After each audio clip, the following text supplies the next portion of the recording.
Yeah.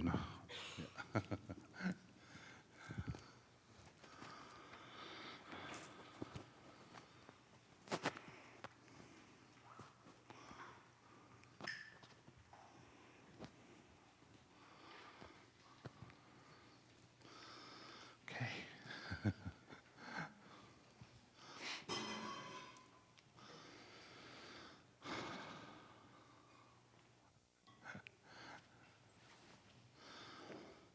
So, Tashi Delek, everybody.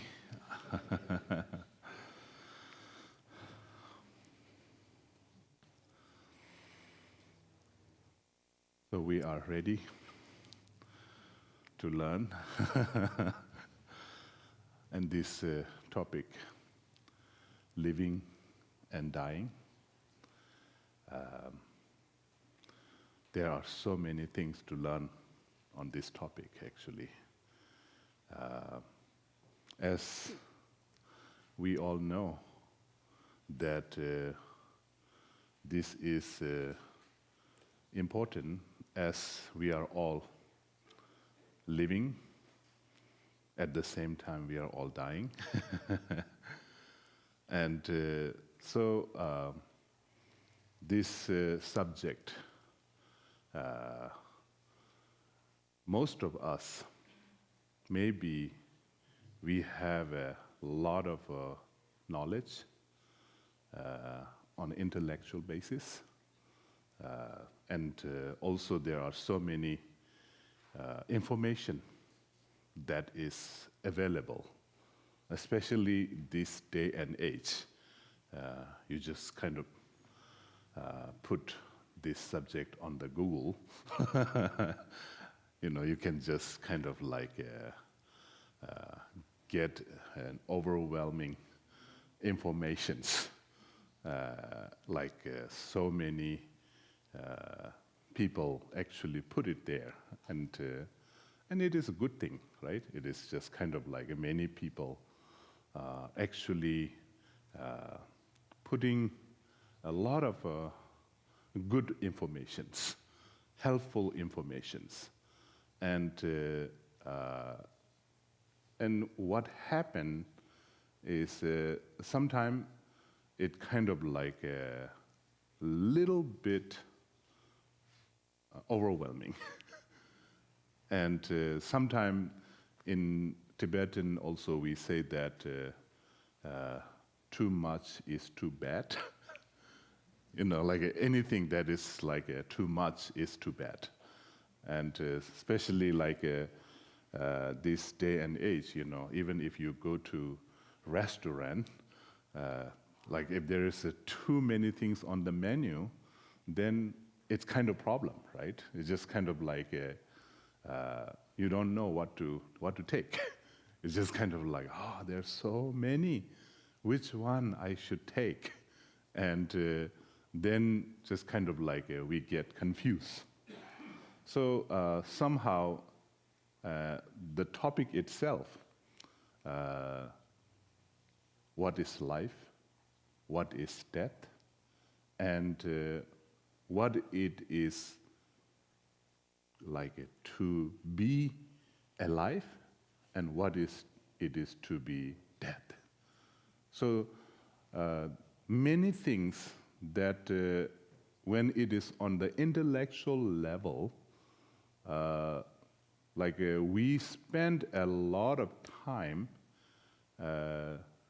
trying to deal with an idea of life or an idea of death. So, before we go into this whole topic on living and dying, I think we need to understand or to make a distinction between an idea of life and death and real life and death. What is our take on it? Sometime if we really look into what is death and what is an idea of death, what do you think? Is there a difference? Like many times in our day-to-day life, we are actually we are very much dealing with an idea of death. And also we are dealing with an idea of life. So that is why, like, just kind of like, if we have that basic kind of understanding, like, I am actually learning real life and real death, not an idea of life and idea of death. Because we already have a lot of ideas, right? We have an idea, like, for example, we kind of like, we all live in this fear. So this fear that we have towards the death, like sometime, like for many actually, for centuries, it's just kind of like the topic, it's kind of the death, like to talk about death is like somewhere, like we kind of believe it as like a taboo. Or if you, like sometimes it is superstitious.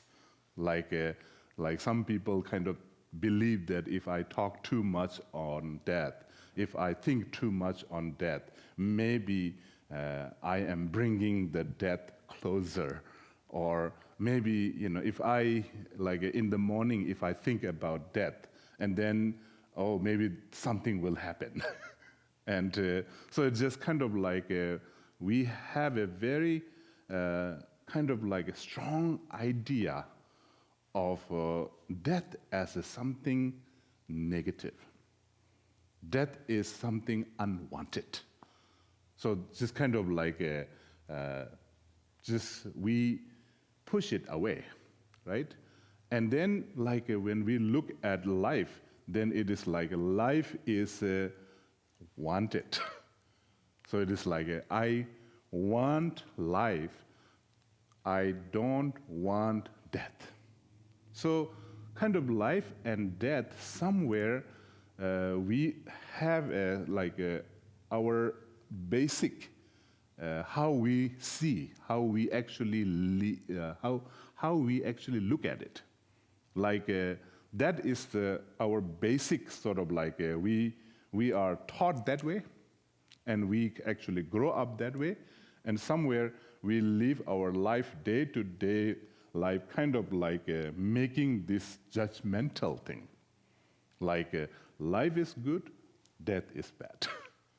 So that is kind of like where it is coming from is it is coming from a very strong attachment to the idea, like our idea of life and our idea of death. So somewhere, like actually, when Buddha Shakyamuni, when he began his teaching, like he began the first teaching everybody knows that called the Four Noble Truths, right? The Four Noble Truth teaching that Buddha Shakyamuni gave.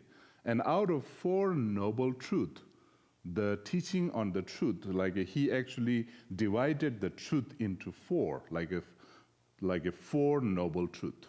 So the first noble truth is called the truth of suffering. Actually, then, you know, when he actually elaborate that what is the truth of suffering, so like a truth of suffering is actually divided into sort of like there are four factors to learn. So out of these four factors, the first factor, what he actually focused, what he taught, is called the impermanence. So that's kind of like, if you look into the whole Buddha Shakyamuni Buddhist teaching, he actually laid out all his teaching or practice on the practice of impermanence, or just kind of like the first truth. Out of the Four Noble Truths, there are like the Four Noble Truths actually kind of like he elaborate into 16, right? 16 points. So there are 16 points that is actually like each of these noble truths, 444 each. So the first noble truth, the truth of suffering, when he actually elaborate the meaning of what is the truth of suffering, the basic truth is the truth of impermanence. So we say mitakpa, mita, dunge, tong, dagme, sort of like so there are four aspects of the first noble truth. So why did he actually base the foundation of all the practice and foundation of all his teaching is based on the impermanence. So somehow the impermanence is, what is meant by, what is impermanence, right? What is impermanence? Impermanence, like a mitakpa, that is like in Tibetan word we say mitakpa. Mitakpa means mitempa. Mitempa actually means not stable, instability. So it is like something that doesn't stay forever. So, and also when it is defined, what is the definition of impermanence? Then, like we say, kejikma metakbe singi means kejikma means momentary. So momentary is the definition of impermanence. So momentary, what is meant by momentary now? Right? It is like a momentary, there is a moment by moment shifting or changing. So everything is actually somehow, it is moving, it is changing, it is actually shaping into something. It is just like the flower blooming. So it is just kind of like it kind of bloom, and then it wither, and then again it back to bloom. So it is just kind of like it is like an opening. So this actually impermanence is the first thing that we need to be open for that. So this truth, so there is a impermanence, and this is actually in our day-to-day life, there is we can actually see that. It is not something logical, right? It is something realistic. So for example, like impermanence, like it has many things to do with sort of like coming in, like, right? Let it come in, then let it stay, and let it go. So this impermanence is kind of like, if we look at the momentary means first it arises, and then after it arises, and it stays for a moment, and then what happened? It's actually it go away. So it is like come, stay, or come, remain, and go away. And if you look into it, that is actually our life, the so-called life that what we call like a contemporary life, right? The contemporary, what we call, like what we are so attached to, like for example, on the relative level, when our life begin. Like we say, this is our birthday. Like we celebrate every year, sort of like this is my birthday, this is his birthday, this is her birthday. Sort of like a birthday is considered to be the first day that you born, right? The day we born. When we were born, what is the first thing that we do when we were born? Actually, we breathe in, right? See, we breathe in. Like if you look at the child, when the child is born, and then just kind of like breathe. That is the first breath. And then when like this in our relative life, the contemporary life, the so-called death, like what we call it, right? The birthday and the day we die, and that time, what do? We actually breathe out, right? So see, this is like the beginning of life. Somewhere it is just kind of like a first breath you take, breathe in. And then somehow all through the life, it is kind of like there are many breaths that is happening, but that is considered to be remaining, staying. And then there's like the last so-called, I'm not saying it is the last, right? The so-called contemporary life that we pronounce. So like when somebody stop breathing, like, and then, heartbeat stop, kind of like we pronounce kind of like that is so-called death, right? So that time, again, like the person actually breathed out and then couldn't take back, right? So just kind of like the last moment, like from the contemporary life point of view, there is an in-breath and there is an out-breath. So in between, that is what we call so-called living. So this is like a contemporary or relative living. But if you look into it, then like between, like when we take the first breath when we were born and we breathe out the last moment that we actually die, so in between there, like how many breaths are there? Right? How many breaths? So all these somehow, it is actually, all these are just kind of like a impermanence. It is like the every moment that we breathe, that we actually do that. It's like we breathe in, let it come, and then the oxygen that whatever we are getting from the wind, that actually absorb, and then what we do is we let it go. So it is like a come, stay, and let it go.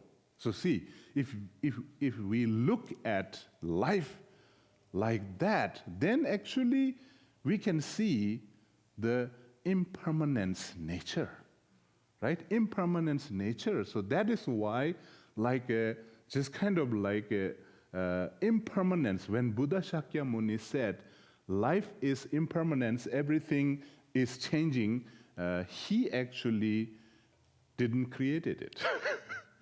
Right? He didn't create life as an impermanence. He didn't make it.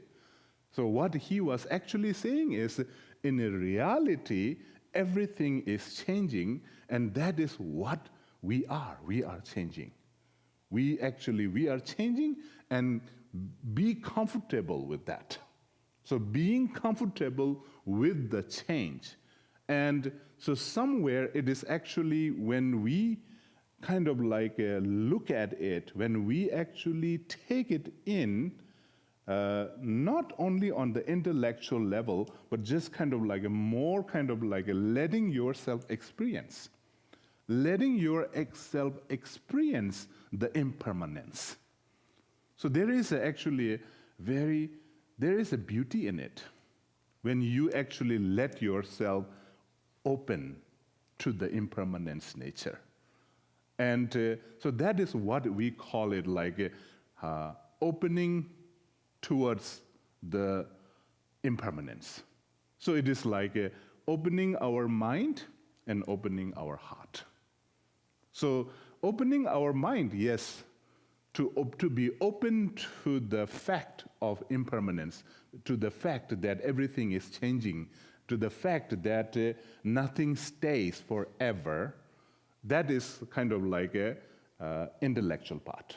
So we are like, our mind is open, we kind of know about it, we like think about it, we kind of like being mindful about it, remembering about it, remembering that everything is changing, everything is impermanence, and all these things.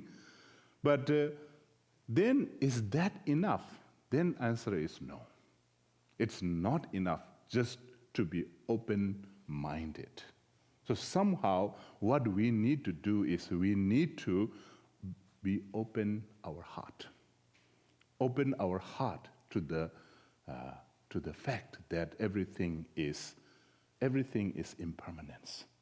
So when we say everything is impermanence, so sometimes it is easy to say, right? It is easy to say that, yeah, everything is changing, everything is momentary, there are so many things change in the history of our humankind. We have changed, we have changed, we have changed. It's just kind of like then sometimes our way of open towards the fact of impermanence become little bit kind of outwardly. It's just kind of like, yeah, I know that everything changed. I know everything is impermanence. And but many times, how we are not open heart towards the impermanence is just kind of opening heart toward the impermanence means when it look inwardly. So see, now, it's not outwardly looking. Outwardly looking, yeah, like just kind of there is like you can look at, okay, there is a change, there is like some changes in the world, and yes, like there is like aging people, when you see other people, yeah, they are aging, so it is kind of like easy to deal with, right? It's like, somebody so and so died. We take it so simple, easy. It is just kind of like because we are just looking outwardly, understanding the impermanence. When Buddha said, open yourself to the fact that everything is impermanence, I think he didn't mean to look outwardly. And it doesn't really, looking outwardly doesn't really make much changes, because you are just looking it as an object and just something that is, because you are not really dealing with it. So to be able to really deal with it, what we need to do is we need to shift our focus. So it is like impermanence, talking about impermanence and how the universe is impermanence, how other people's life is impermanence, then it is just kind of like intellectual. So what we need, how we need to be open, is we need to shift this focus inwardly to ourselves. So this, me, what about my life? Like, what am I? Am I impermanence? Am I actually changing? Am I momentary? See, this is kind of like a inwardly looking, my life, my family, my world. Right? Like just kind of like when you actually look in, and that is what we need. Like we need to look into ourselves, how impermanent my life is, how much I am changing. And so like when we actually look inward, and that is kind of difficult part. And that is where the resistance comes. Right? That is where the resistance comes. It is easy to talk, it is easy to think, easy to say, like there's always, every day you just open the television, there's so much talk about death.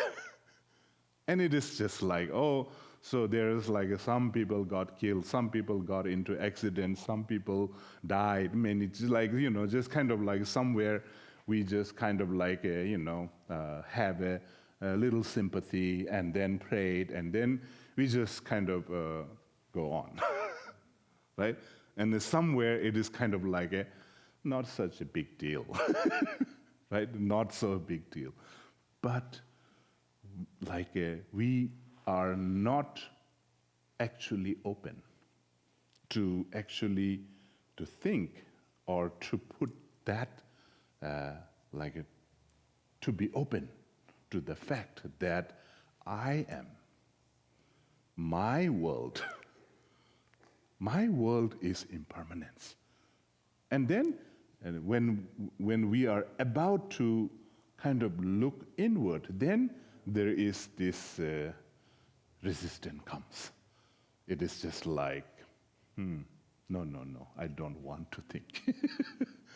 I don't want to think about this person impermanence. I don't, so it is kind of like there is some resistance, there is some sort of like a closing, shutting down. It's just like just kind of we shut ourselves down and putting ourselves in this kind of shell. It's like, and there is a kind of some kind of delusion that it will happen to others, but it will not happen to me, right? And we kind of live in that kind of like a delusion. So this delusion is something we need to first acknowledge that this is not helpful. We need to actually go beyond that. We need to go beyond that and then kind of be comfortable with the fact that I am impermanent. I am changing. My world is changing. So this, I think, that is what Buddha Shakyamuni is actually teaching on the first lessons on the truth. The first lesson on the truth is impermanence. So think of yourself. Be open to impermanence of your life. So somewhere like a changing, like if we are like comfortable, if we learn how to be comfortable with the fact that I am changing momentarily. So how comfortable are we with that, right? So that is the big question. So that is we need to actually learn. So this is the thing that we are actually learning. So when we are saying we will learn on this topic called living and dying, so we are not talking, we are not learning about the living somebody else's life, we are not learning about somebody else's death actually. But first, we need to learn about living and dying nature of our own life. Once we actually come to that level of, okay, I am open to the fact that my life is impermanence, the more open you are, the fact on your own impermanence, I think you will better help other people to deal with that.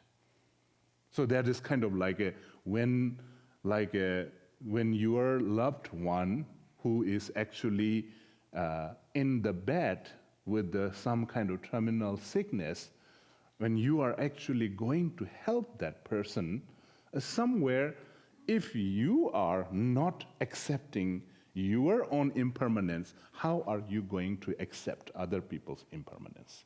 And that is why it is just kind of like a practice that first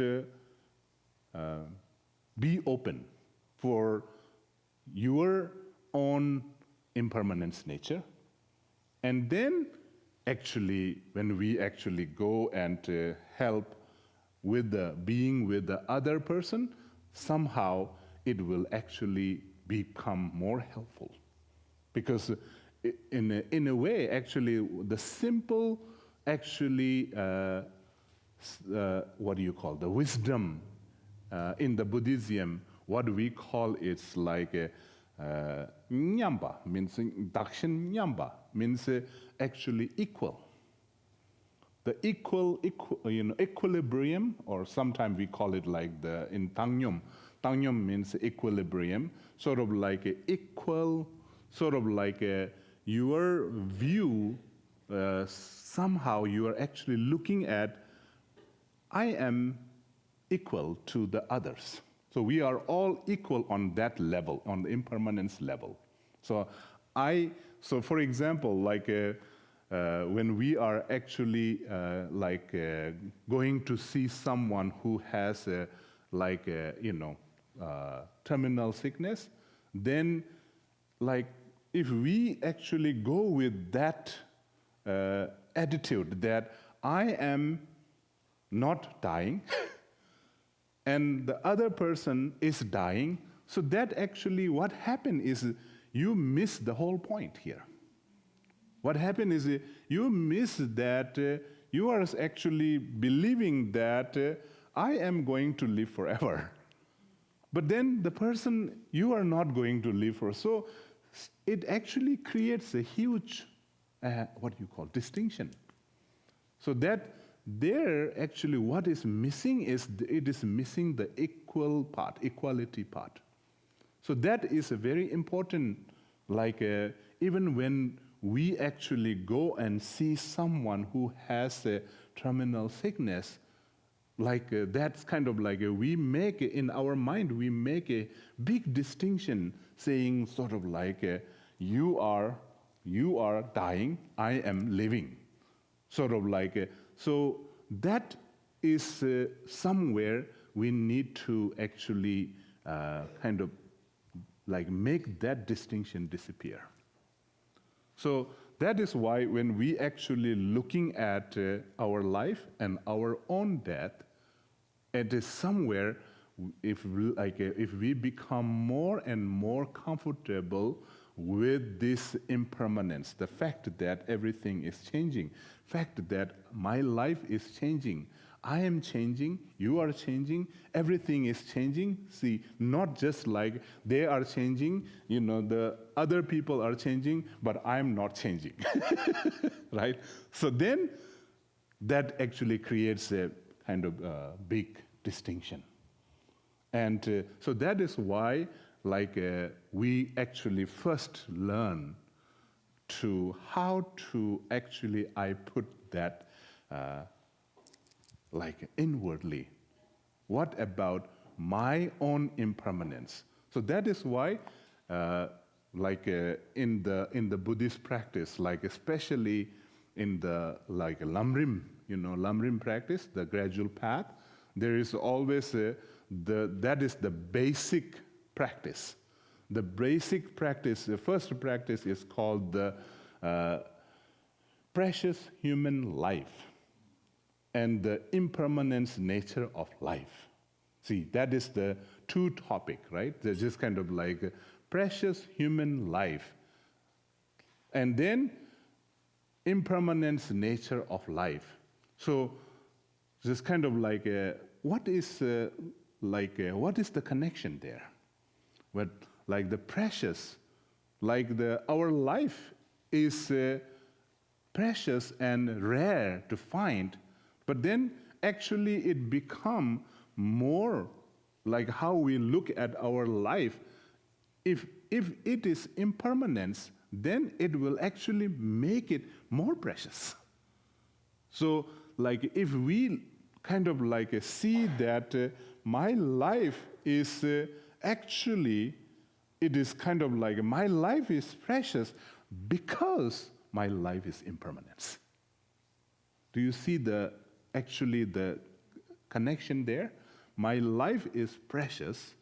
So somewhere right after that, what it happened, the impermanence nature of life is there. So that is kind of like somewhere it is the main reason. Life is precious because it is impermanence.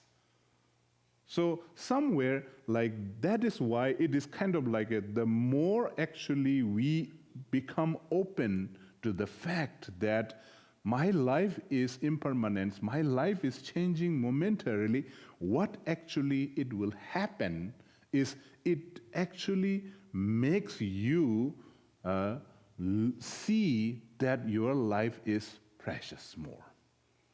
So for example, like this flower, this real rose flower is actually beautiful and precious because it will change, right? For example, if there is like a two flower, that one is just kind of paper, like a plastic flower, one is like a real flower, which one is actually more precious? Which one has a more value? The one that is a fresh one is more value, right? The fresh one has a more value. Why? Because it will not stay long, right? See, now kind of like looking at the impermanence nature of our life, the more we are open, the more we actually become comfortable with the impermanence nature, somehow it will affect our day-to-day life to not to take things for granted. Like somewhere, like we actually, because we are not so open, because we are not so open to the change, because we are not so much open to the fact that life is impermanence, and somewhere our delusion is that our life is not changing. And we think that that is good, right? Like we think that if I don't change, that will be good. And then like what we do is we do so many things to keep it. Like we do so many things to just kind of like, we are not, comfortable with the fact that we are aging, like for example, right? Like, just kind of like we look in the mirror and then just thinking of, wrinkles, right? And then what we will do is, I don't want that, I don't want to. So see, like on our daily, regular basis, how much we are actually doing, how much effort and how much energy that we are putting to actually to keep it, to make it permanent. To make it sort of like, for example, if there is something kind of like a call, like immortality, right? Like in 60s and 70s, like the fountain of youth, right? It's just kind of like, it's a ideal, like everybody is looking for. And then in our whole human history, how many people actually made a story and thinking that maybe, they believe that somewhere in Himalayas, there must be some kind of like a fountain of youth or like immortality nectar or like, and it's just kind of all kind of mythical belief that if we look into the history, how many people actually truly believe that. Like sometimes they will go into some kind of like in the middle of Amazon jungle, like, or kind of like, there are a lot of stories like that, like, going, and then they are finding in the middle of this big mountain, there's like some nectar, and so then it is just kind of like like when I was, little, like when I hear this kind of like stories, like some kind of immortality, just kind of, and it is fascinating, right? And it's just kind of, I don't know, maybe we all want to survive, but the fact that we want to survive and we want to keep it like forever, right? It's just kind of like, even if I say the word forever young, right? How much appealing that for you, right? And like even if I say immortality, and so it is kind of like deathless, right? So these kind of like many things that like we actually are sort of like we fantasize, right? We fantasize about that, and then just kind of like so these like if we spend too much time on kind of like thinking like that and expecting like that, and then what happen is we just kind of like miss the point of life. We just kind of like thinking that someday, right? But in a real world, like for in our human history, did anybody survived? Anybody actually lived forever? Maybe there are some stories, right? There are some stories. Sometimes I even like, sometime when I get this kind of idea, like thinking like, oh, like some sort of like immortality things, and then I always kind of look back in the realistic way, like for example, Buddha Shakyamuni, historical Buddha. He was an enlightened being. But somehow, he died, right? So if he died, then who am I? Like, am I going to actually achieve something that Buddha Shakyamuni didn't achieve? Is that realistic? Is it worthwhile to look for something? Then, then it just kind of like it actually helps me. Yeah, that's true. Buddha Shakyamuni, he died. Right? Buddha Shakyamuni, he died.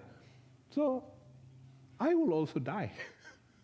And then, like, for example, even though we've always prayed for the long life of our master and all these things, and I believe and I consider my master is like the enlightened.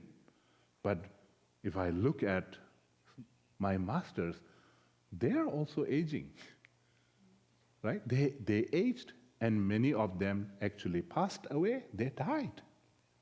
So now, when I look at like that, then it is just kind of like it actually opens up.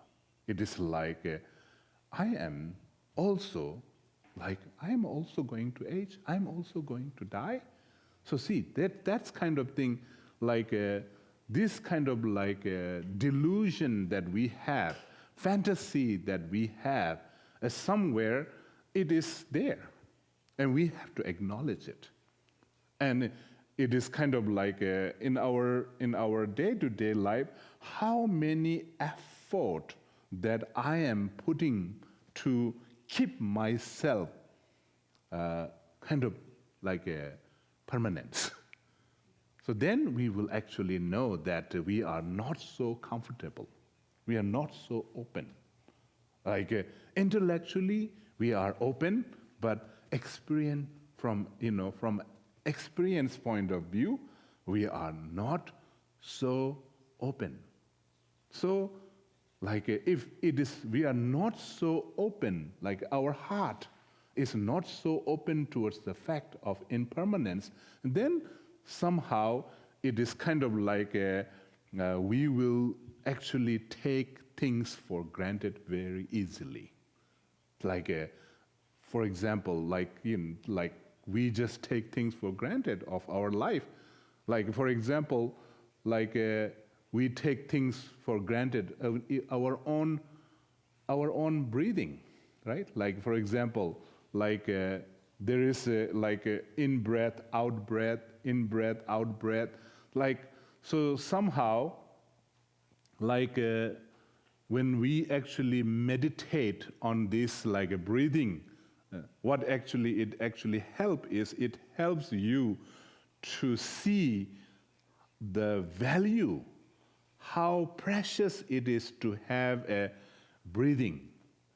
But somehow we actually take these things for granted that just kind of like we breathe every day, like there is like we breathe in and then, absorb the oxygen and then we breathe out. And but just kind of like it just becomes so usual. It just becomes so usual that we just don't even look at the fact that how beautiful each breath is, right? Each breath, we actually don't see the beauty in it. We don't see the preciousness of it. But if we really look into it, then what do you think?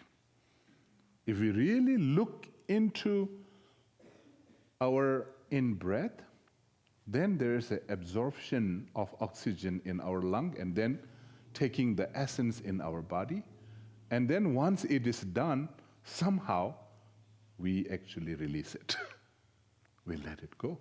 And then the next breath will come only after you let go, right? Only after you let go, then the new breath, in-breath will come. And then new oxygen. Again, there's like a breathing out. So actually, like a breathing, that is the best example. Like somehow that is like the best practice actually. But sometimes we think that is too simple. Right? It is just too simple because we think that, oh, this is just so usual.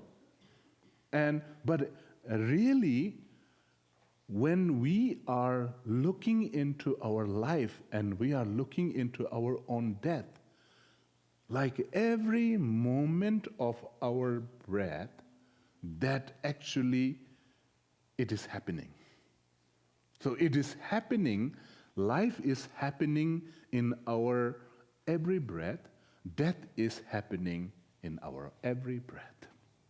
So it is just like when we breathe out, that's the release.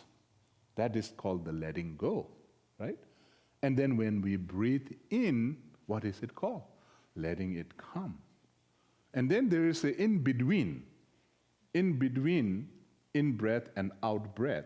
Then that is actually like a never. In Tibetan we say never. Never means remain or like staying. So it is kind of like letting it stay. So letting it come, letting it stay, letting it go. So somewhere, like even just the simple like fact of our life, if we look into how death is happening, how life is happening in every moment, then actually what happens is we see like the beauty in each breath. We see the preciousness in each breath. So, and that is actually like one kind of like a thing that we don't have to put so much effort, right? We kind of like normally in our day-to-day life, like how do we breathe? Are we breathing comfortably? Right? We are breathing comfortably, right?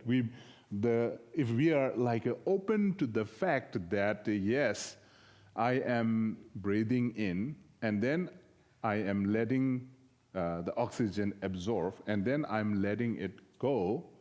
So then, just kind of like if we look into it and then open to the fact of this changing moment, like momentarily, like every breath, then somehow, slowly, what happens is you will actually become more open to the fact of your life as an impermanence. So it is like life is actually happening right now, and death is also happening right now. Just kind of like there is a Tibetan saying, right? We say next breath or next life, which come first, we don't know. Right? It's just kind of like we take things for granted so easily that after we just breathe out, we are so confident, right? We are so confident that the next breath will just come. But what guarantee we have? Right? What guarantee we have that we will take the next breath? Right? That is what is called taking things for granted.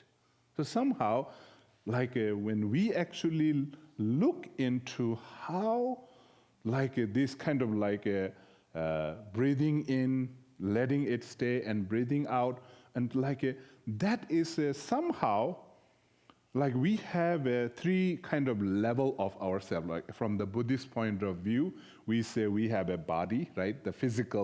We have a physical level, and then speech, body, speech, and mind, right? So it is just kind of our body is actually very open, open to the fact that it is impermanence. And our body actually is letting. It is letting to change because our body knows. Our body knows that it will change, and it is allowing it to change, and it is actually accepting the fact that change. That is why our body will just kind of since we were born, there is this change, and then just kind of first there is a baby body, and then there's just kind of how we grow, and then teenage, and then adult, and then old.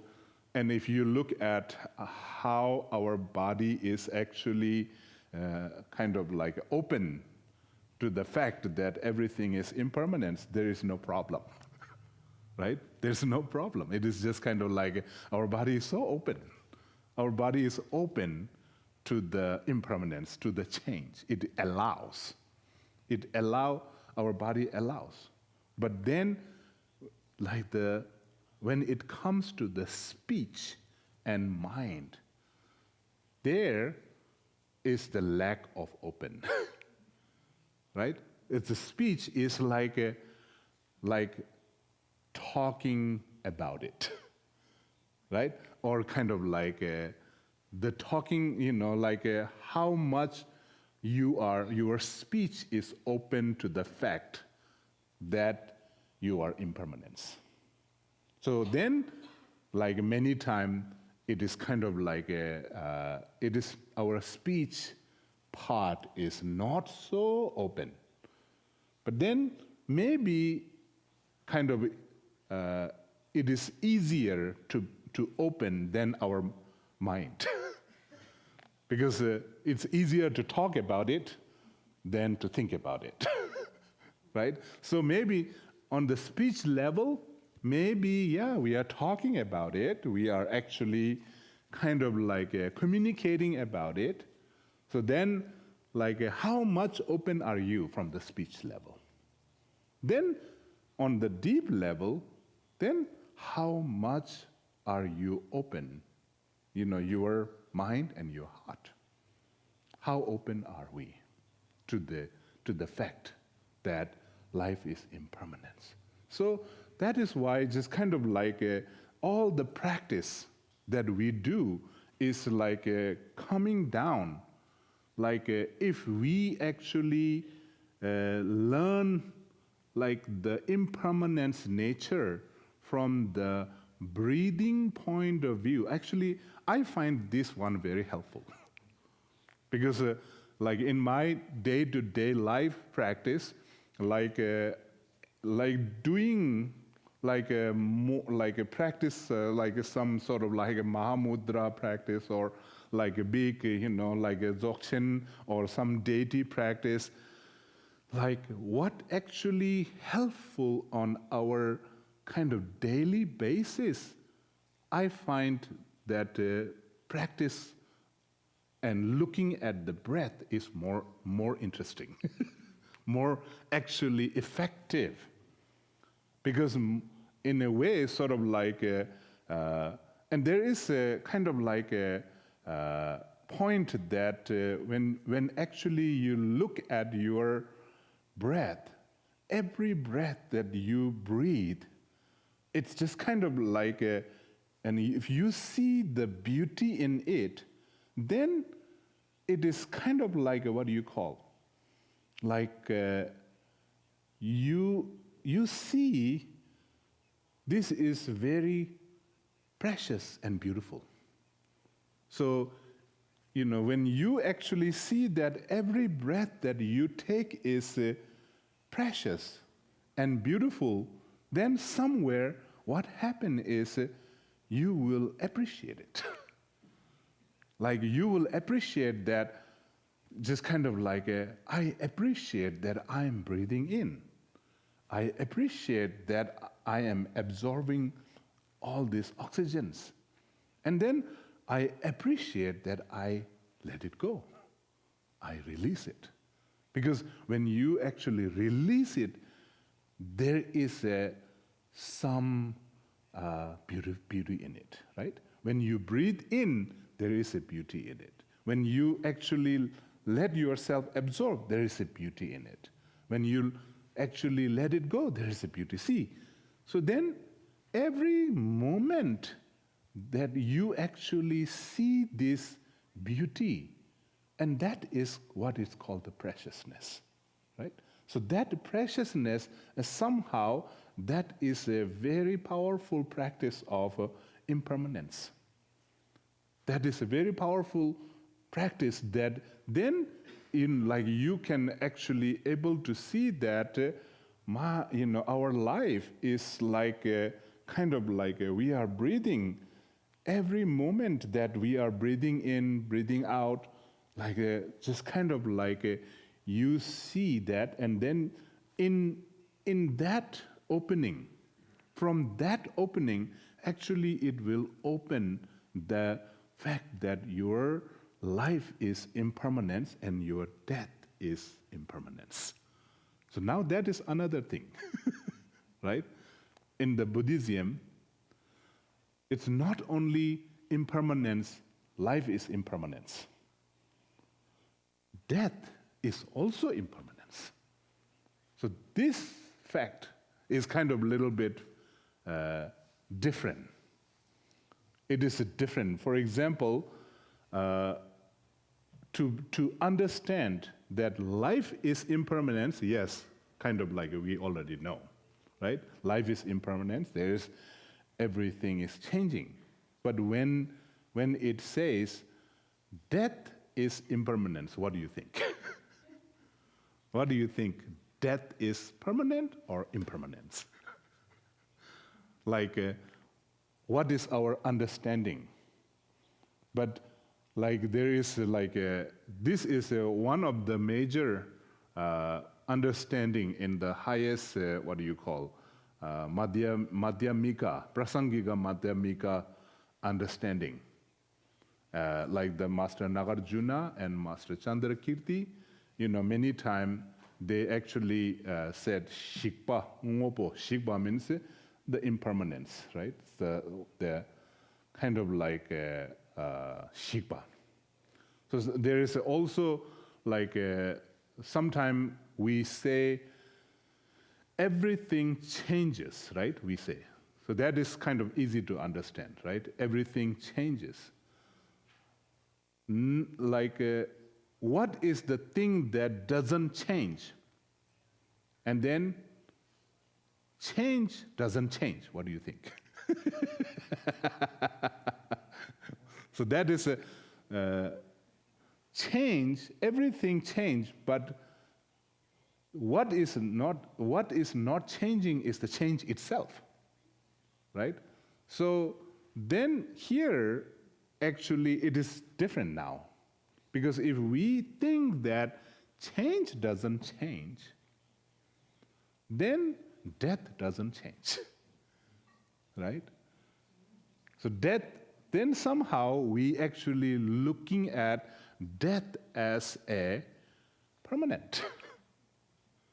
So, but the Prasangika Madhyamika especially from the research that was done by the Master Nagarjuna and some of like Chandrakirti, Shandideva. They actually at one point they very much focus on this. Like there are many Buddhist actually philosophy school that actually talks that Shikpa is not impermanence. Shikpa means that death is not impermanence. But they actually came up with this very strong point saying that if like life is impermanence, then death should be impermanence. So we should not look at death as some sort of like a permanent. Because why death is not impermanence? Because death has a cause. What do you think? Death is caused by something or not? And we know that, right? There is a lot of cause for the death. So when it is caused, when there is a many cause and condition to the death, so somehow death actually happens, right? Death happened because of many cause and condition. So the cause and condition made the death. And then the death then remain as a death or not? Like when the death happened, then actually, it will not remain as a death. It will actually become life. See, so somehow if you look at life and death as an impermanence, what is meant by that? What is meant by life is impermanence, death is impermanence? So somehow it will allow us to see that life and death is actually not separate. Right? It is actually not separate. It is almost like a two sides of a one coin. So it is like where there is a life, there is a death. Where there is a death, there is a life. So, for example, like when we are actually right now talking of the breath, right? What is actually the in-breath and out-breath, right? In-breath and out-breath, what do you think? Are they like two sides of one coin? Right? And in-breath is called in-breath, out-breath is called out-breath, because somehow we cannot actually separate it. If there is no out-breath, then there will be no in-breath. If there is no in-breath, there will be no out-breath. So somehow, in and out, right? In and out is kind of like it's not a separate entity. It is actually, they are somehow connected, right? Like, do you see the connection, right? Do you see the connection, how inseparable, how much they are actually together? So that is another way of actually looking. When we actually look at our own life and our own death, it's kind of like somehow death is not far away. Okay? Because if our life is right now happening here, then our death is happening right now here. Right? Like, so somehow we have an idea, like our idea of death is kind of far away, right?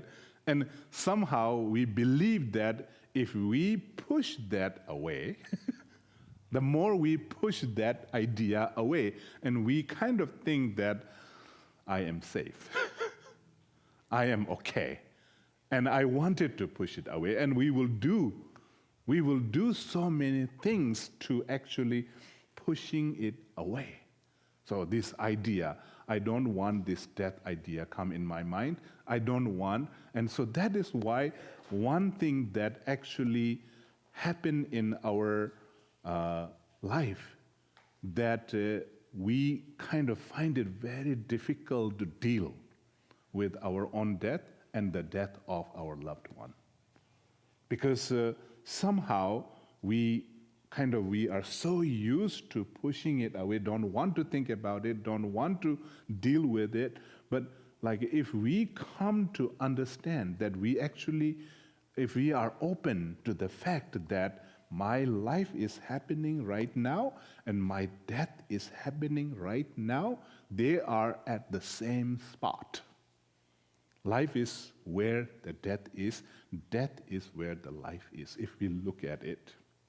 And then somehow we will see that, it is happening right now.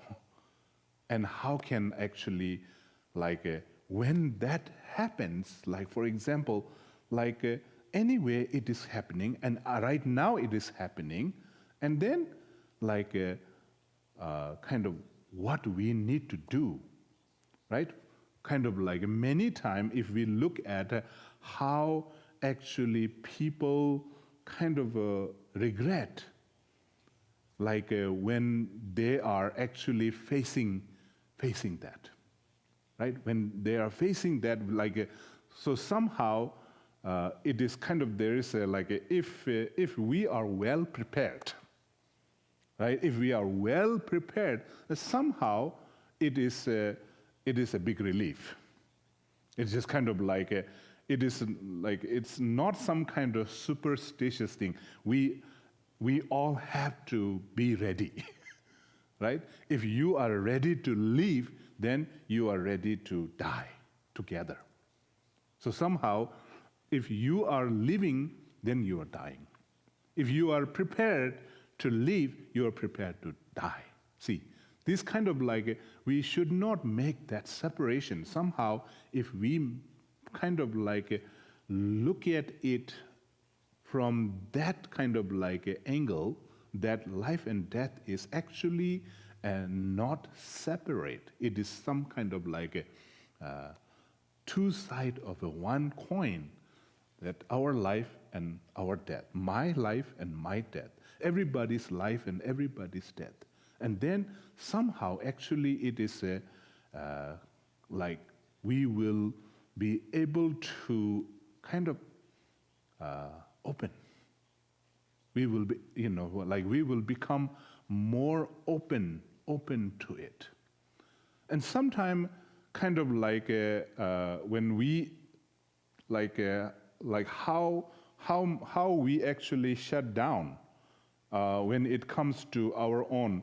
Like for example, right now, if you are just kind of thinking that, if you think that, I will die, and how are you reacting towards it? And of course there is some sort of fear, there is some sort of resistance. It's just just kind of you will think no, I will not die.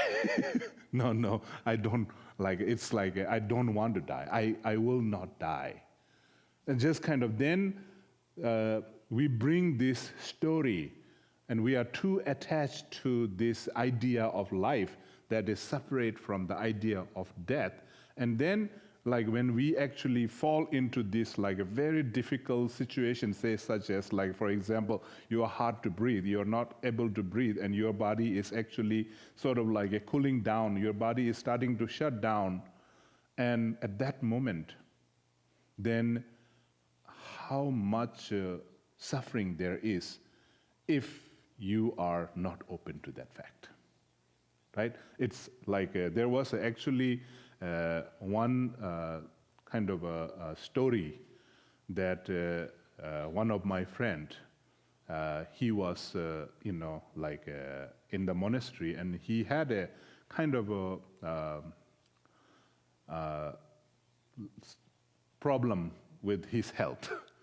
And since when he was in the monastery, he always had some sort of many different sickness in his body. And then one time he actually got into this kind of very difficult health situation that he was not able to eat for a few days. And then and he told me these stories later. And then because he was not able to eat, and somehow his body was starting to shut down.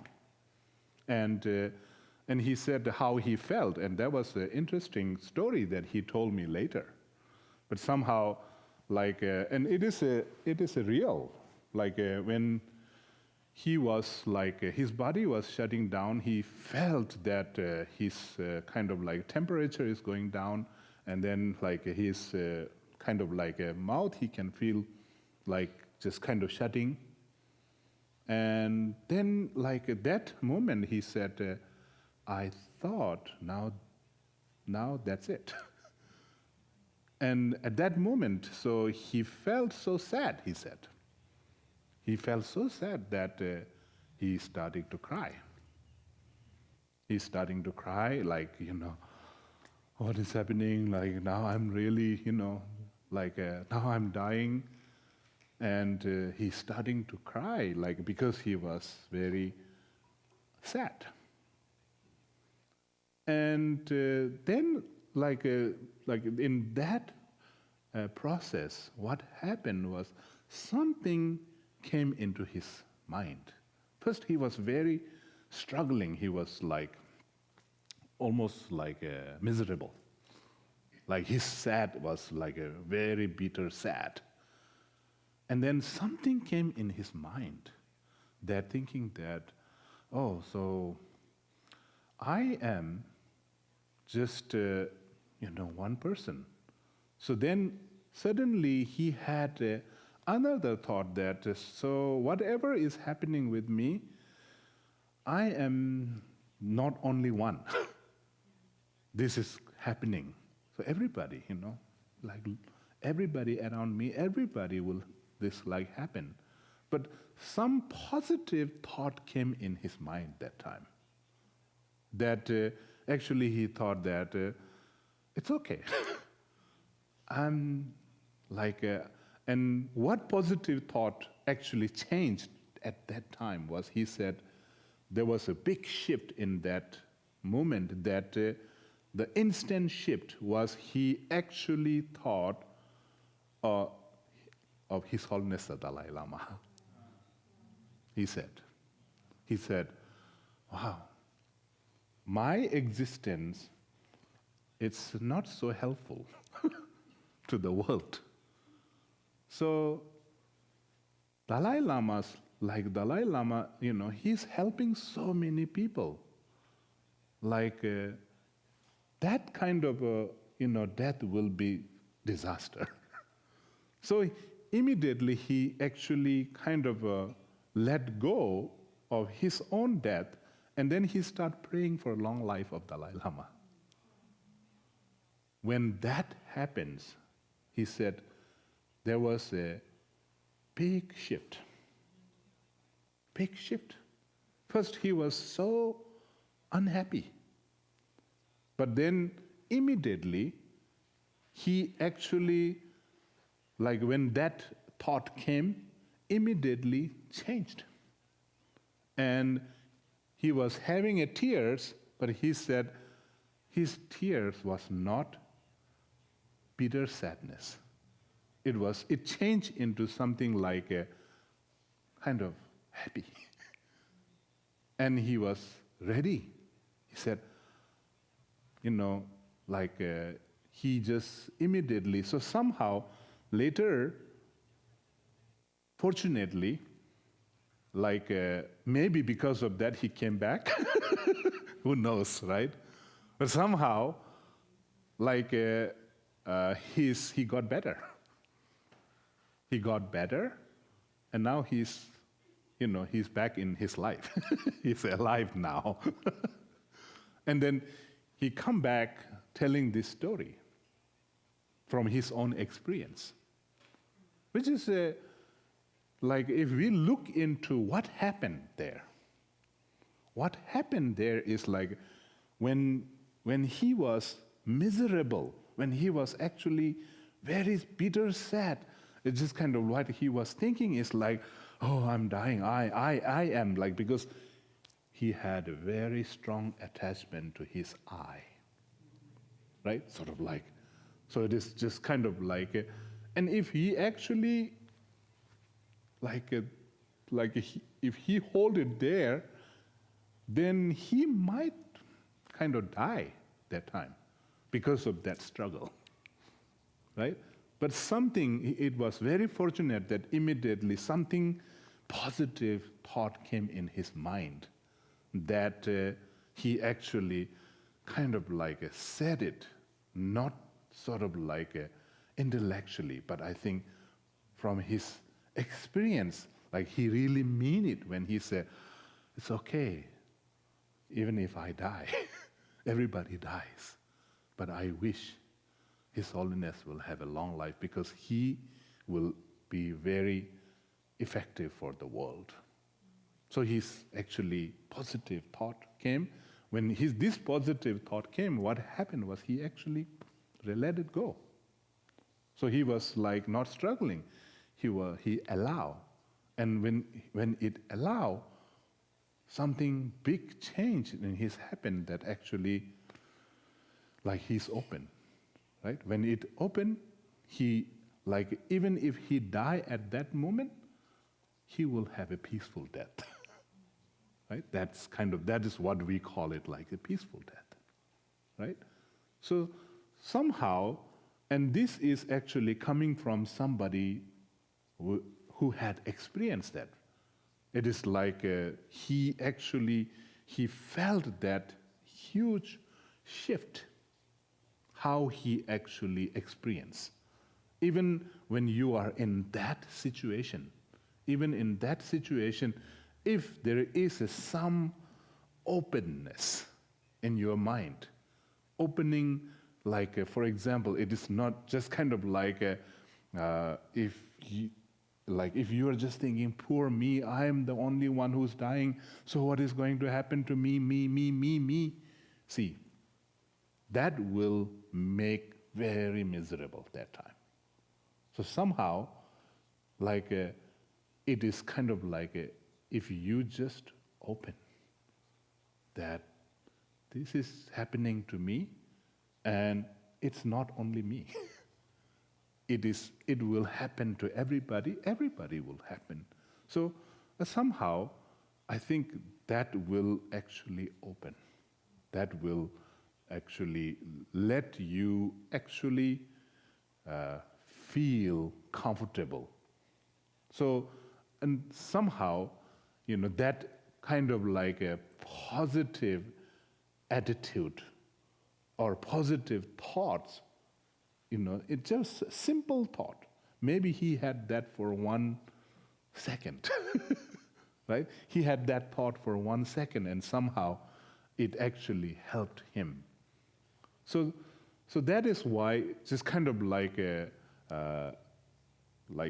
sometime when we are actually open, to the fact that just kind of like everything is like dying, everything, everybody will die.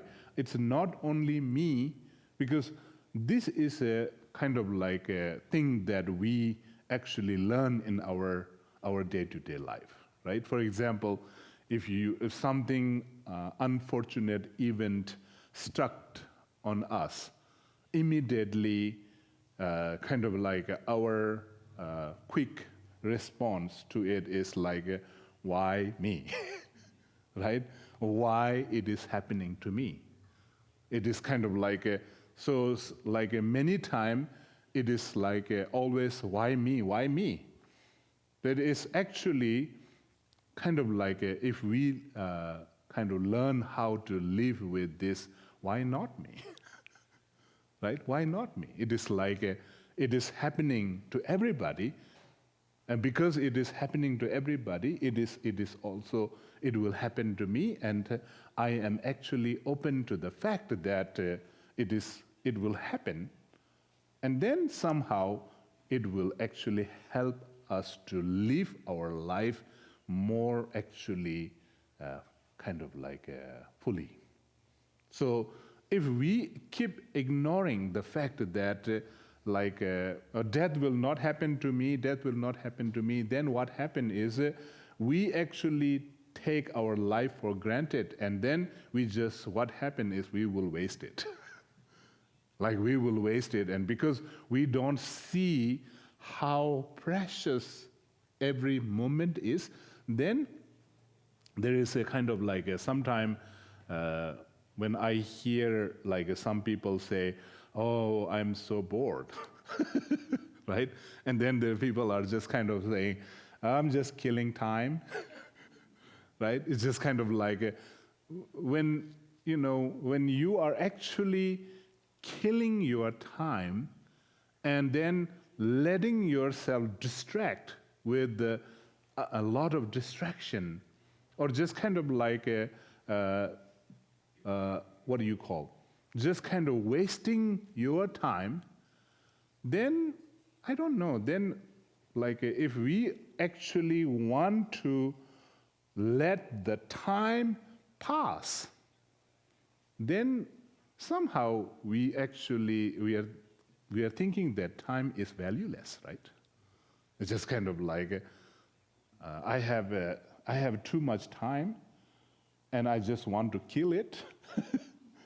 And then, if we actually live our life by thinking that I just want to waste my life, I just want to kill my time, then it is sad, right? It's just if you are killing your time, that means you are killing yourself, because your life is your time. So somehow, if we have that kind of mentality, or if we have that kind of habit, then actually we should understand, we should acknowledge that actually I am not accepting, or I'm not accepting death so much. Because it is it is a contradiction itself right there.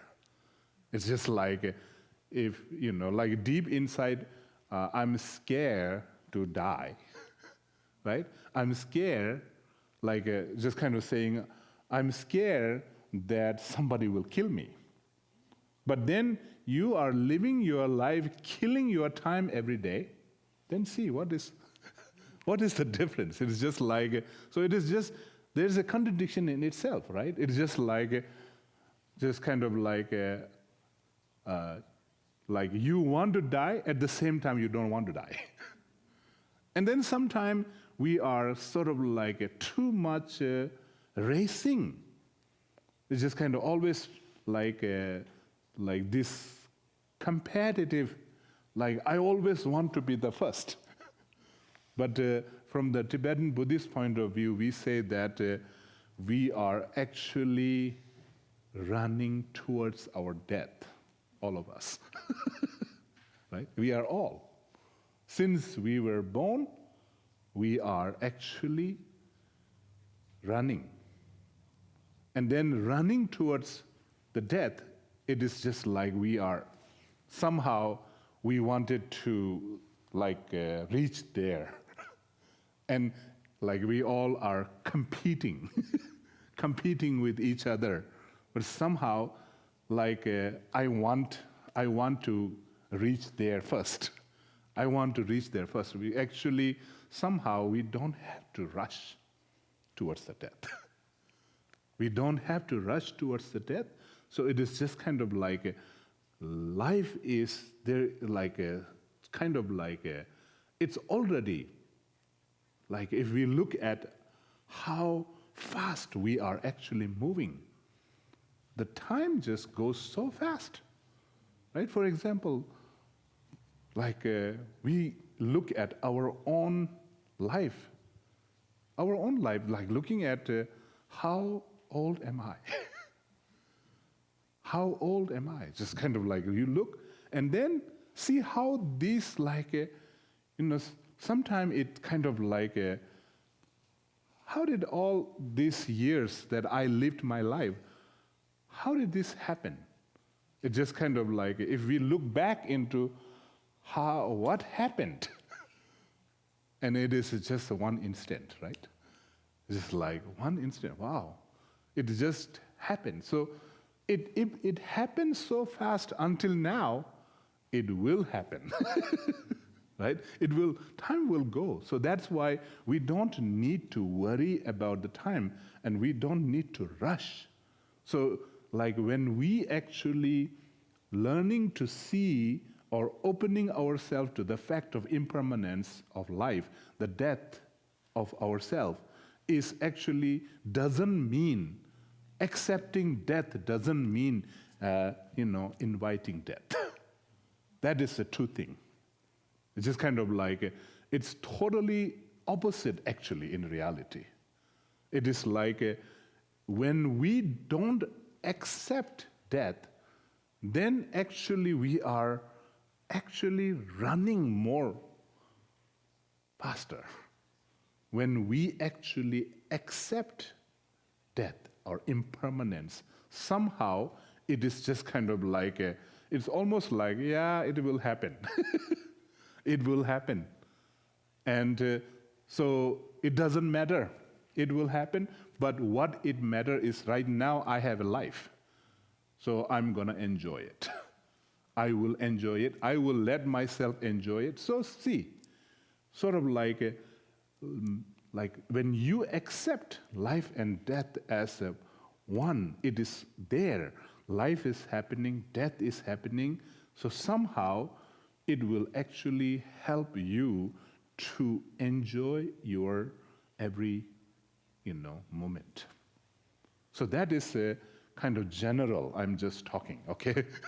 Generally, like how, kind of like what is life, what is death, and then how effective, how much helpful it is if we are open to the fact that life is happening right now and death is happening right now.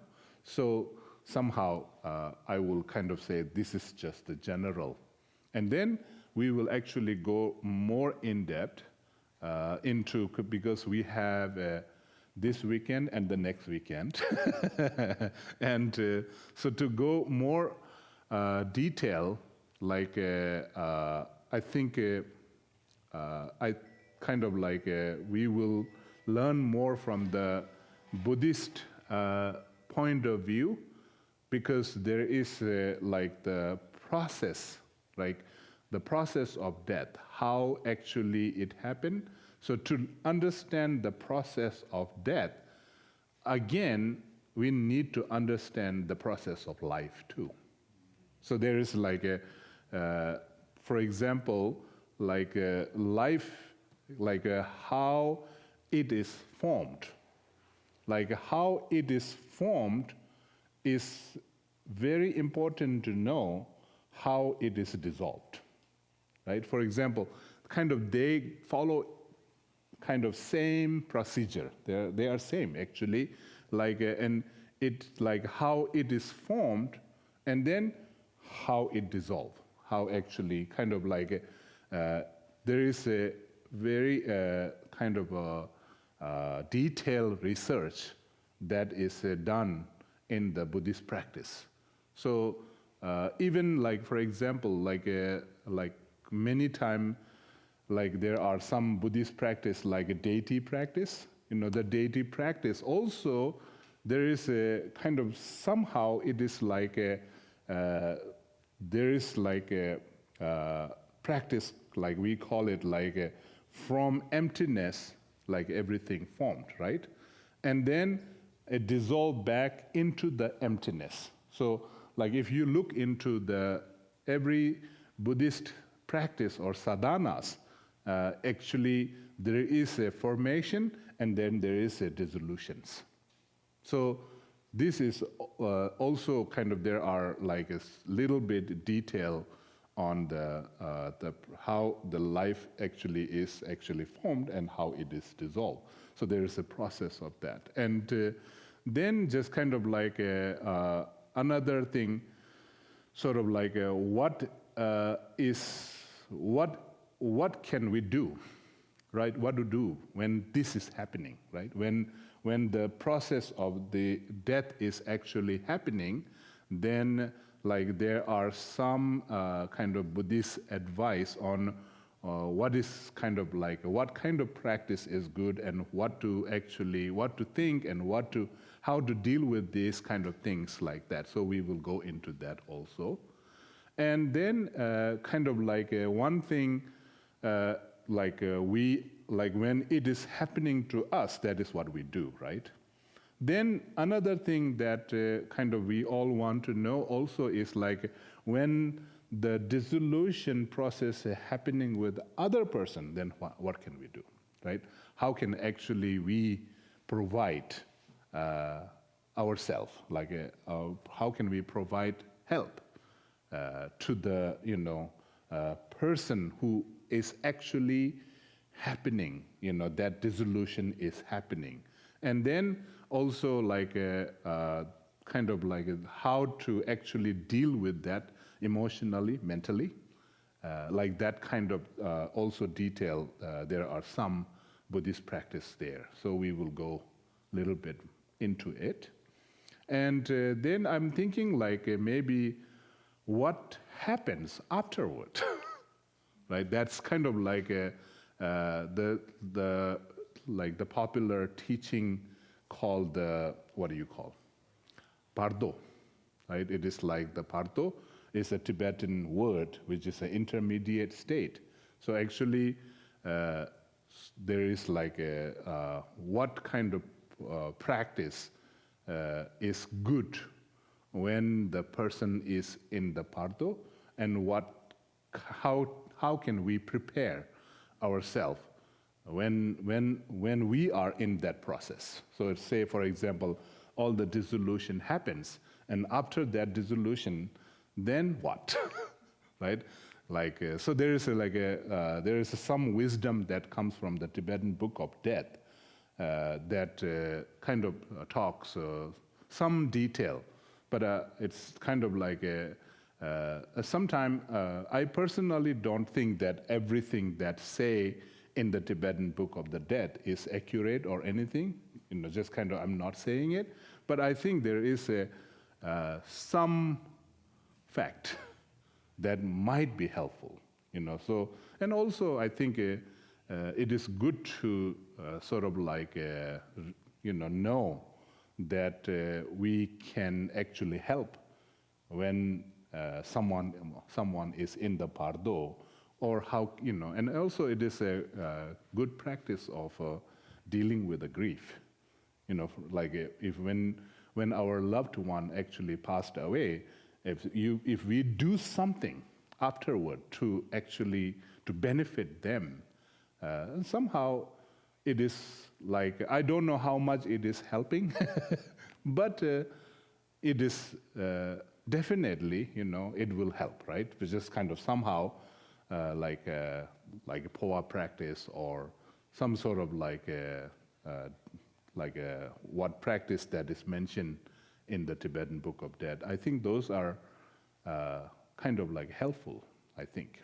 So we will actually go into more Bardo teaching maybe next weekend, but today and tomorrow I'm thinking to like go on more on the process of death and things like that.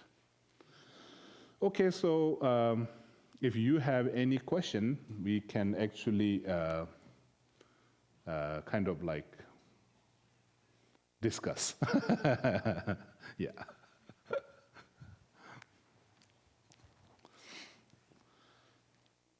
Yes.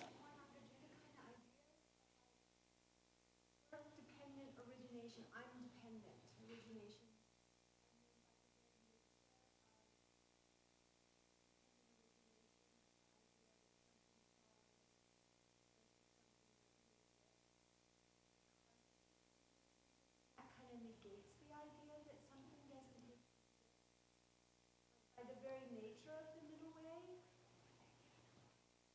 Very nature of the middle way. Madhyamika is the middle way, right? Yes, yeah. So I it's in nature, and because I'm dependent, then let me see, like maybe when I'm thinking when you say the out breath and the in breath, their sides are the two planes. Yes. But then like there's always the middle. Yes, yes. And that's kind of maybe for me with practicing or with thinking about Buddhism, I always rest in the middle, or it's kind of my safe haven. Or I always life like this is extreme, or so I just better go to the middle. And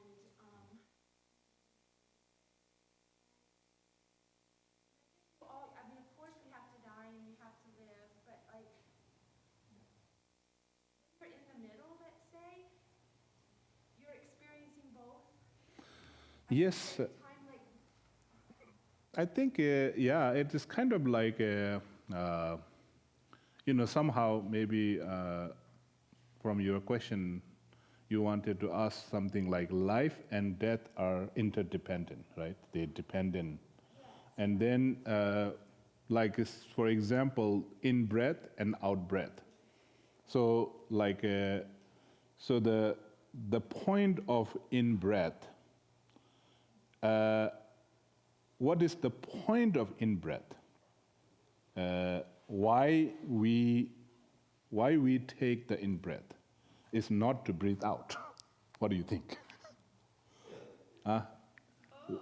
So the point is the middle, right? Why we breathe is to actually get the oxygen, to stay in that middle. So that is what the middle path, right? And then, just kind of like we cannot stay forever, right? So it is kind of like you have to do the out breath too.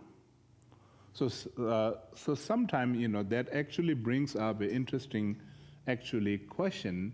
Is like in breath and out breath. So life and death, say like that, right? Life and death, they are actually coexist. They are codependent.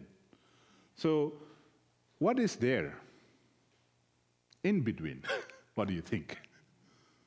Like life is on one side, right? Death is on other side. So what is in the middle? So what is in the middle? That is another actually thing. Like for example, there is an in-breath and there is an out-breath, right? Between in-breath and out-breath, what is there? Like there is actually a moment. Right? There is some sort of like, I don't know, a space.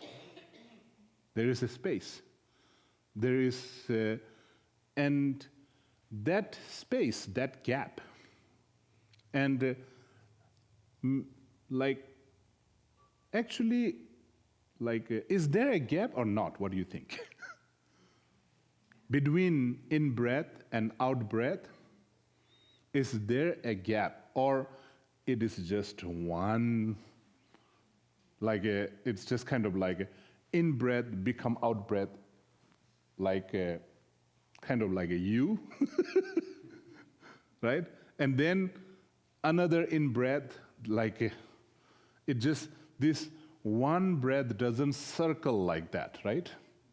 It's like when you breathe in, I think it just kind of called the in-breath. And it is one, it is actually it's like one line, right? In-breath.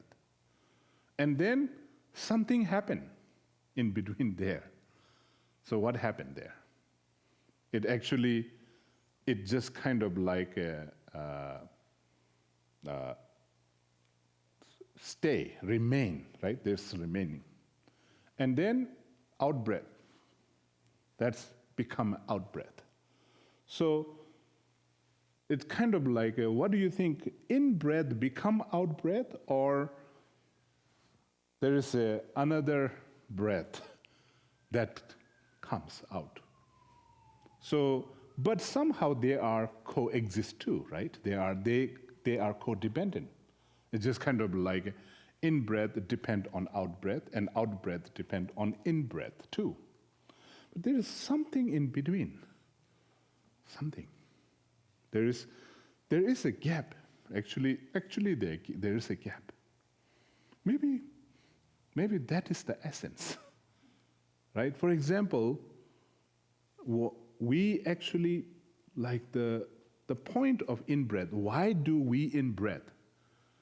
We breathe in, not to breathe out. What do you think? Is that the purpose?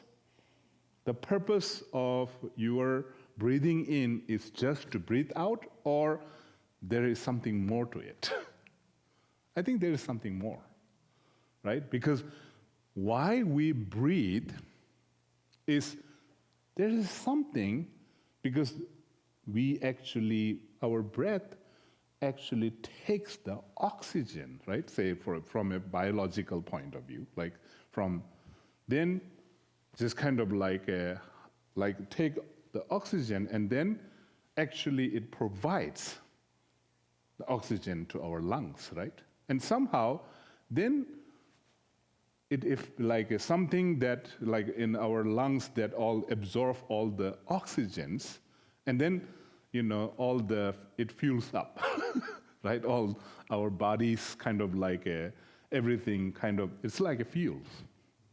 And somehow then it runs so our body is like an engine that actually runs on that oxygen, right? So there is something in between that actually does the absorption. And that is also from a Buddhist, for example, when we say Om, Ah, Hum, that is the mantra.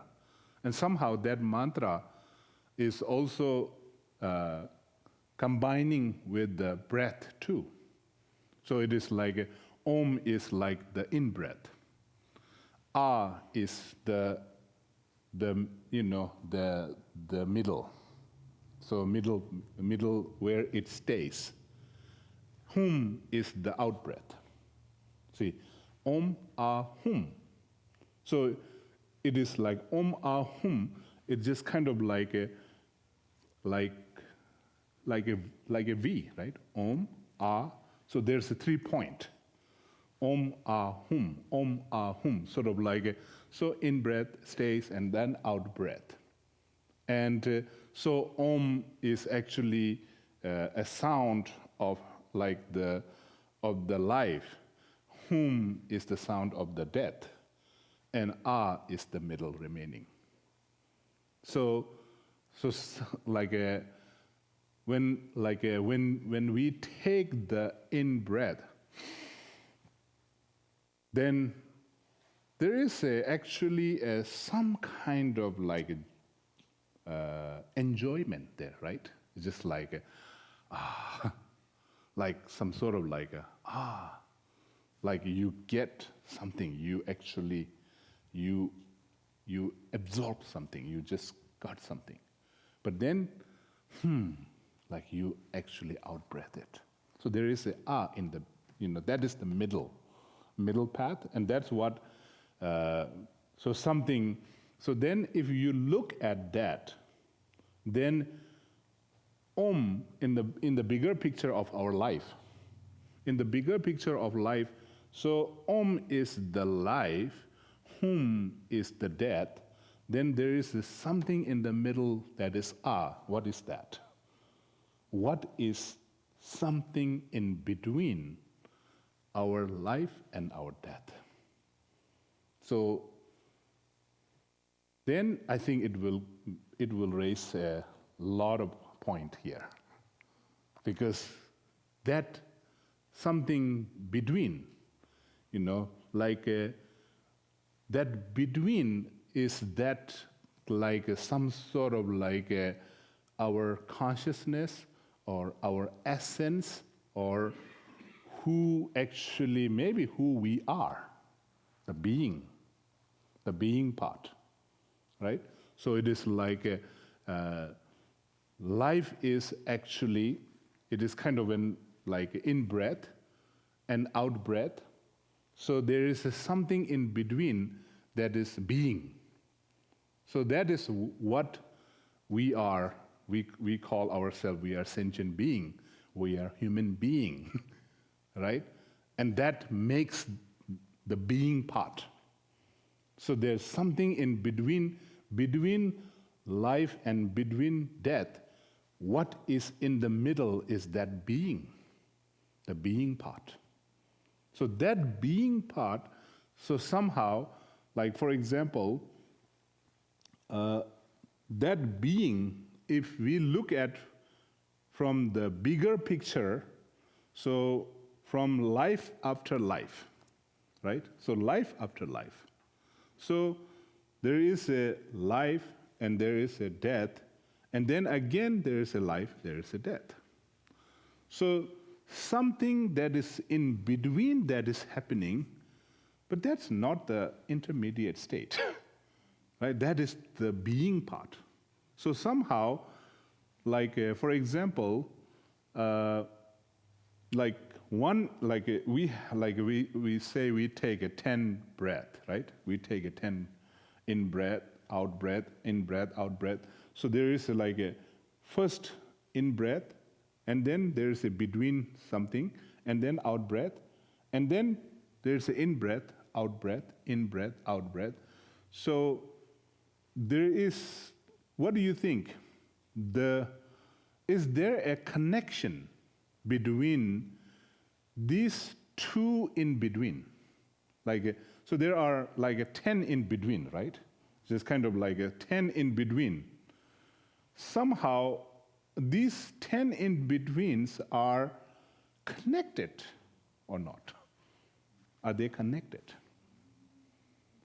And how are they connected somehow? Are they connected like there is no gap? But there is a gap. There should be a gap, right? If there is no gap, then it is not changing. So there is a gap, but it is changing, but somehow it is actually well connected, like well connected. So there is like, if there is a connection, so somehow it is like a mala, right? So there is like a rosary. So it is connected by this thread, right? It is connected by this thread, but each of these malas are different mala, different beads. So these different beads are somehow connected to each other by a thread. So what is that thread? Like these two, like all these beings, somehow momentary beings, right? Momentary in between, middle. But these are all different moment. But somehow it is actually, there is like a thread like. So that thread somehow, I don't know. So is the thread, the thread that connected all these moments is the real being or not? Maybe some philosophy, ancient philosophy will say that that is the Atma. That is the soul that connects, right? That connects all the moments. Because then somehow, if it is not connected, if they are separate, if they are just totally different, then the law of karma, where can we put? Right? Something that this being did, why would this next being will, how it is effect? Why it is effect? Like for example, how my past life did something and why I'm responsible for that. Right? What I am doing is going to, why it is me that I'm responsible for my future life. But there's something like a connection, right? So it is kind of like if we look at the impermanence nature of our life, we can actually able to see that how we are actually connected, how these moments are actually connected. And somehow it is also very beautiful, actually. It's just like up and down, up and down. I'm just kind of like, and somehow mortality is, it's actually nice.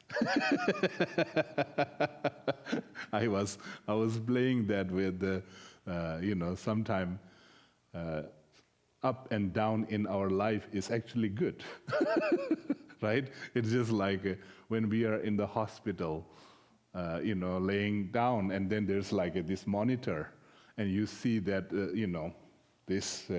your heartbeat is showing.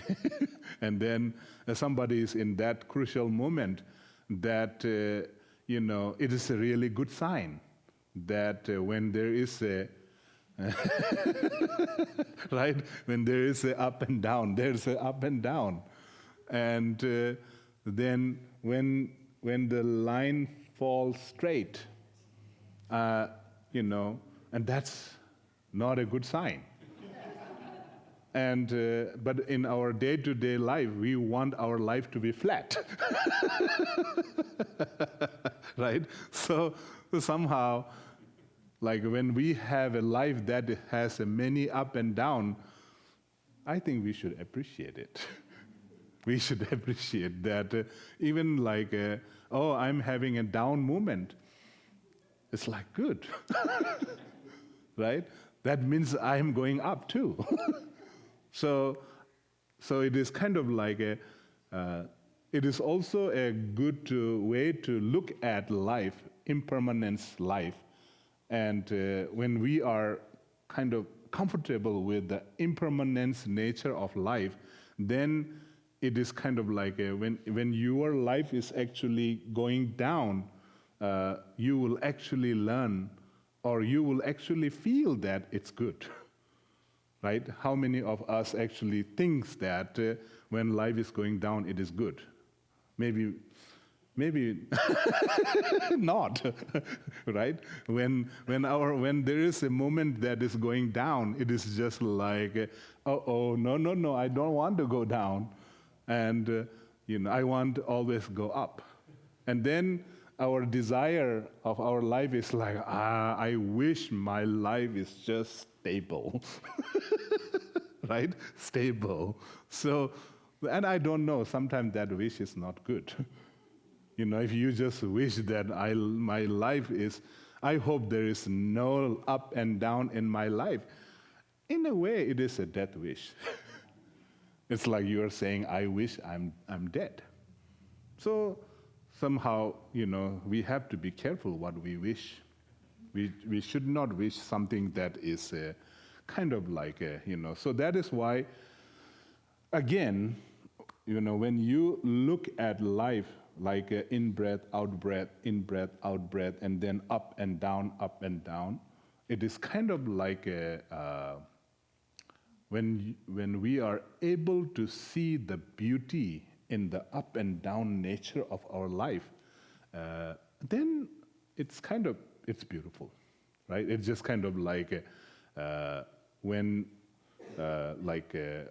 things are not going good, and if we learn, oh, this is good, then actually somehow maybe that is the point of learning on life and like living and dying.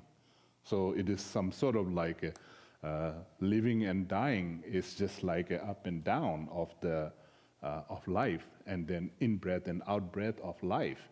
So somehow it's just kind of like a momentarily how things are so momentary, and so then sometime in the Buddhist practice, like some poetry, they actually say that this kind of like the up and down of the life, the impermanence nature of life, and when you are able to dance with it, then you are actually enjoying your life. So it is just kind of like the life is up and down, and you are actually enjoying, you're dancing with it. It's just like you're not just kind of like saying and just kind of thinking that oh, this is bad, this is it is not, it should not be, it is not supposed to be. Then we are actually fighting, right? We are fighting with our life. So somehow, if we are not fighting with the up and down nature of our life, and then the life and death nature of our life, ourself, the life, like the life part, death part of ourself. So somehow, our life, like my life belongs to me, my death also belongs to me. So it is not like I chose life only and I don't want death. Then I don't know, kind of like it comes in package. So it's like a package deal. When you choose life, you're choosing death too. So if we live our life with this kind of like just kind of open to life, you will be only open to life only if you're open to the death. So this part is kind of like making us a little bit deal with the death in our daily life, a little difficult. Why?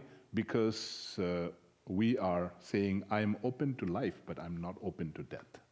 So like that, somehow there is something that we cannot separate, but we are trying so hard to separate.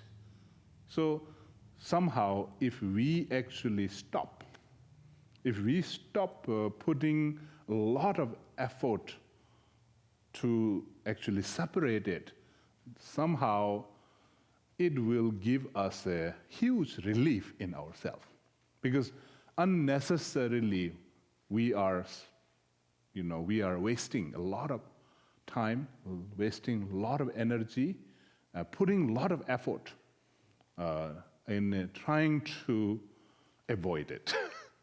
So instead of putting this kind of like a lot of time and energy and effort towards stopping it, instead of putting those effort and energy towards life, then I think it will be more useful, I think. So somehow, that will only happen when you actually accept life and death as a one package, right? Yeah. Yeah. Okay.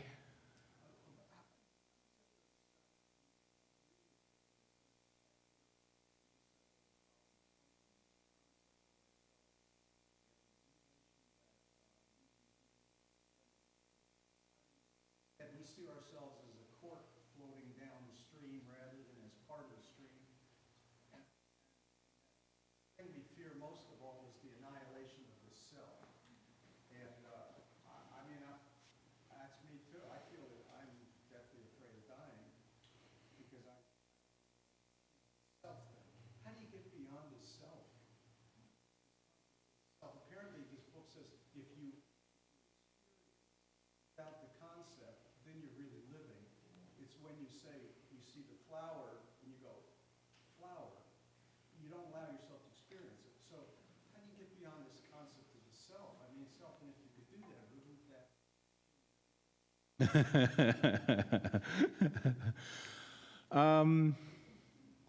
I think it is kind of like there are so many teachings on that, right? And I think, again, it is a concept of self. I don't know if we can get rid of that. Where does it come from?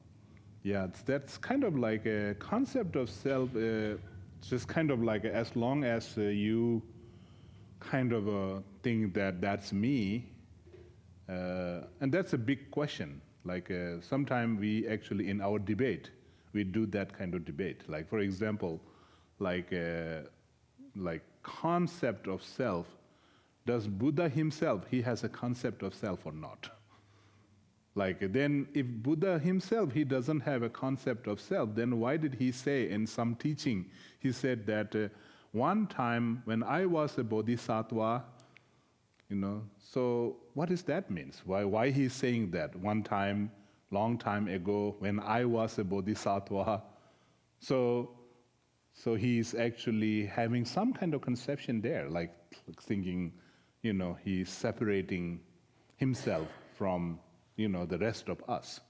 So I think that's why I don't know the actual meaning of concept, the concept of self.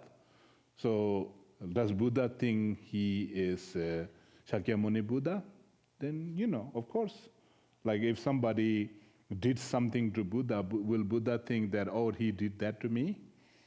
Or not? Like if somebody offer a flower, and will Buddha say, thank you for offering for a flower to me? Will he say that? Will he think that? So those are the big question, right? The concept of. So somehow concept is. So another then meaning of the concept of self is like also idea of self, or kind of like a illusion of self, or sort of like maybe ego, what we call like ego. So, but I think it is maybe if we make it a little bit more clear, is kind of like the importance of self-importance. So self-importance maybe, then if you say Buddha, does Buddha think that he is more important than other? So do we think that? So somehow, yes, right? We think that I am very important, right? We kind of like we have a self-important, like we think I think I'm important. You think you are important. So more important than anybody. So then again, it goes actually. See, back to that story that I was telling you about that monk, when he was actually going through that. So there was a one shift, right? So in the beginning, he was so miserable because he has a very strong importance of his self. I am important, my existence is more important, and then he actually let go of that. Oh, my existence is not so important. Dalai Lama's existence is more important than me. See, now he actually shifted, he changed, right? So what actually there happened is he actually starting to putting less important of his existence, his self. And then things change. So I think that is why the conception of self, or whatever, I think kind of like if we actually don't put so much importance on ourselves, I think yeah, that's actually very difficult. I'm not saying it's easy. we are actually grown into it, right? We think all of us kind of like somewhere we think that I'm the center of the universe, and somehow, just the universe should revolve around me, and that's that is kind of like a I think self-importance, or another word, maybe it's a selfishness, But then, there are so many other practice that actually says that kind of like the wisdom practice, that actually the importance that you are thinking that who is that self? Yeah. Yes, yeah. So that is there are like Eightfold Path practice, and then all the emptiness practice, and I think somehow those are the wisdom practice that will actually help you not to make yourself so important. Sort of like again, like equalizing yourself with other is again, it is like somehow it is kind of like a learning how to see Yes, I am important. It's not saying you're not important. Yes, I am important, but at the same time, everybody is important. See, now, just kind of like I am important as well as everybody is important. So you see the importantness in yourself and everybody same, equal. So then I think we kind of like it is not about getting rid of thinking you are important, but you should keep that. It's good thing, right? We should think I am important, and that is good. But the problem is I am only important. I am the only one who is important. That's the problem. Problem is not thinking you are important. Yes, it is okay to keep that I am important. It is like then what we are actually getting rid of it is that only part. Only me. Only me is the important. So if you actually take that only part, then actually I am important as well as everybody is important. So somehow, just kind of like sometimes, we actually think that, this, self-importance thing is kind of like is the root cause of my all this struggle and suffering, and I want to get rid of it. But actually, we don't suggest, in the Buddhism, we don't suggest that get rid of that. You keep it because it is important to keep it. Because you have to care. Because see, the practice of self-love, right? If you love yourself, then you actually have to see some importance in it. Because there are a lot of important things in us that is important. But that importantness is not like limited to one person. So it is like, I am important as well as everybody is important. In that importantness, we are equal. So if we actually bring that equality on it, then somehow it is like, when you you love yourself, you love other, so somehow it will change, I think. The concept of self or ego will dissolve, I think. So that is the practice. Yeah. All right. So I think we should take a lunch break here. Almost 12:30. And then maybe around 2 o'clock, we will gather back, and then we will go a little bit detail on the process of how life form and how death happens. Okay? Yeah. Okay. Thank you.